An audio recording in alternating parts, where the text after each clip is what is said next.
Kiai Idrus Romli masih level pembaca dan taklid buta. Itulah judul tulisan terbaru dari Kiai Haji Imaduddin Usman Al-Bantani per 2 Februari 2024. Teman-teman bisa membacanya sendiri secara mandiri di link yang saya sematkan di kolom deskripsi. Nasab Ba'alwi sudah jelas tidak dapat dipertanggungjawabkan. Ia batal ditinjau dari berbagai perspektif. Yang demikian itu dapat difahami oleh ia yang pernah mengenyam mata kuliah metodologi penelitian. Sumber-sumber nasab Ba'alwi adalah kitab-kitab nasab dan manuskrip berbahasa Arab gundul dari mulai abad ke-3 sampai ke-9 Hijriah.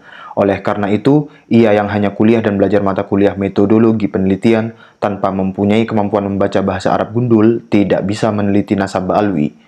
Begitu pula, ia yang hanya bisa membaca tulisan berbahasa Arab gundul tanpa pernah mengenyam bangku kuliah dan belajar mata kuliah metodologi penelitian, sulit untuk mampu menganalisa dan menghipotesa nasab Ba'alwi, apakah ia nasab yang valid atau tidak. Di channel YouTube-nya, Kiai Idrus Romli menyatakan bahwa nasab Ba'alwi adalah nasab yang sahih karena telah terdapat di dalam sebuah kitab yang berjudul Tobaqatul Hawas, karya Ahmad Al-Surji Az-Zabidi, wafat 893 Hijriah.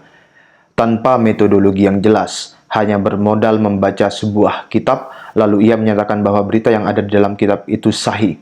Kiai Idrus Romli memang seorang pembaca yang baik, tetapi ia belum masuk ke dalam kategori al-bahis dalam kurung peneliti yang demikian itu. Dapat dilihat dari mudahnya ia menerima sebuah berita yang ada dalam suatu kitab lalu dipercaya dan diyakini. Walaupun, misalnya, seorang kiai itu tidak pernah kuliah, tidak pernah belajar mata kuliah metodologi penelitian, sebenarnya ada piranti dalam hasanah kitab kuning yang mempunyai fungsi yang sama, yaitu meneliti sebuah kesahihan riwayat, yaitu ilmu hadis diroyah.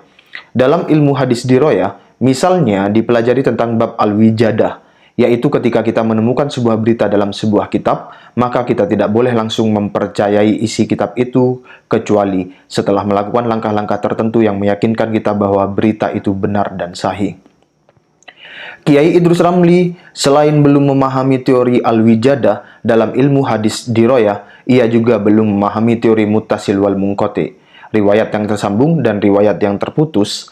Ketika membaca kitab Tobaqatul Hawas, ia juga tidak memahami teori ma'rifatul tawarikh dalam disiplin ilmu yang sama tentang sejarah setiap perawi. Dari pemahaman tentang teori itu, kita akan memahami pula pentingnya mengetahui rentang jarak tahun antara tahun kapan kitab itu ditulis dan kapan berita itu terjadi.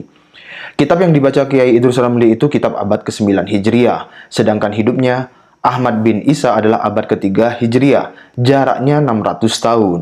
Lalu, dari kitab apa Asy-Syurji mendapatkan informasi bahwa Ahmad bin Isa mempunyai anak Ubaidillah? Tanda tanya. Penulis berharap, dengan reputasi Kiai Idrus Romli selama ini, hendaklah ia membaca buku-buku tentang metodologi penelitian, apalagi yang khusus tentang metodologi penelitian sejarah. Jika enggan membaca buku-buku modern, bacalah kitab-kitab ilmu hadis diroyah, terutama tentang teori al-wijadah, muttasil wal munqati, dan teori ma'rifatul tawarikh. Jika telah memahami itu semua, baru silahkan meneliti nasab Ba'alwi. Penulis yakin, kesimpulan Kiai Idrus Romli akan sama dengan penulis, yaitu bahwa nasab Ba'alwi adalah nasab yang batal, sama sekali tidak tersambung kepada nasab Nabi Muhammad SAW. Dan lalu jika telah mengetahui tentang batalnya nasab Ba'alwi dan bahwa para Ba'alwi seperti bin Yahya, bin Syihab, bin Semit, As-Segaf, dan sebagainya itu bukanlah keturunan Nabi Muhammad SAW, lalu hendaklah Kiai Idrus Romli membaca hadis Imam Bukhari di bawah ini. Sesungguhnya termasuk paling besarnya kedustaan adalah seseorang yang mengaku dalam kurung ayah bukan kepada ayah dalam kurung kandungnya. Ubaidillah itu bukan anak Ahmad bin Isa.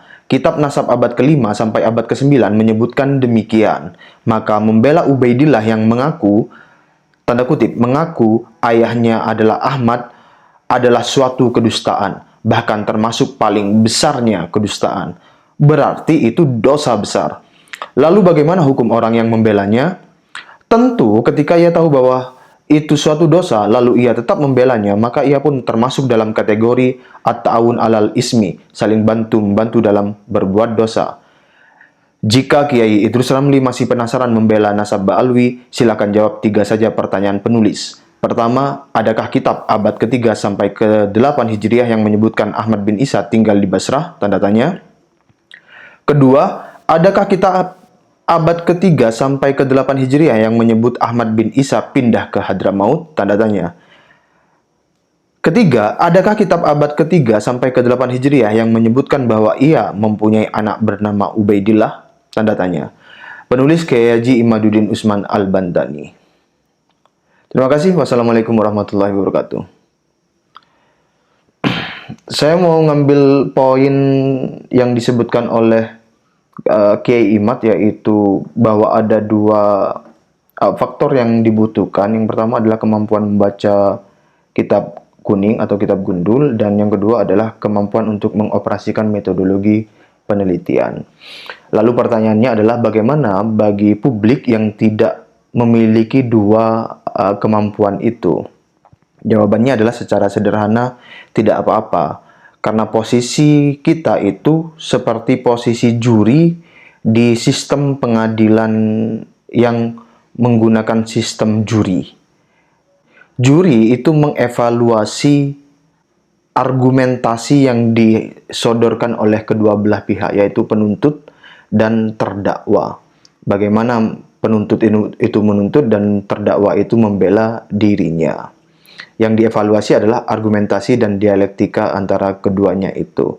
Tugas penuntut serta yang terdakwa adalah meyakinkan juri dengan argumentasi-argumentasinya. Jurilah yang kemudian menilai berdasarkan dialektika itu siapa yang bersalah, siapa yang benar, siapa yang mengajukan bukti valid, dan siapa yang tidak dapat mengajukan bukti valid. Mengenai hal tersebut, yaitu sistem pengadilan menggunakan juri, insya Allah nanti saya akan siapkan di video yang berbeda.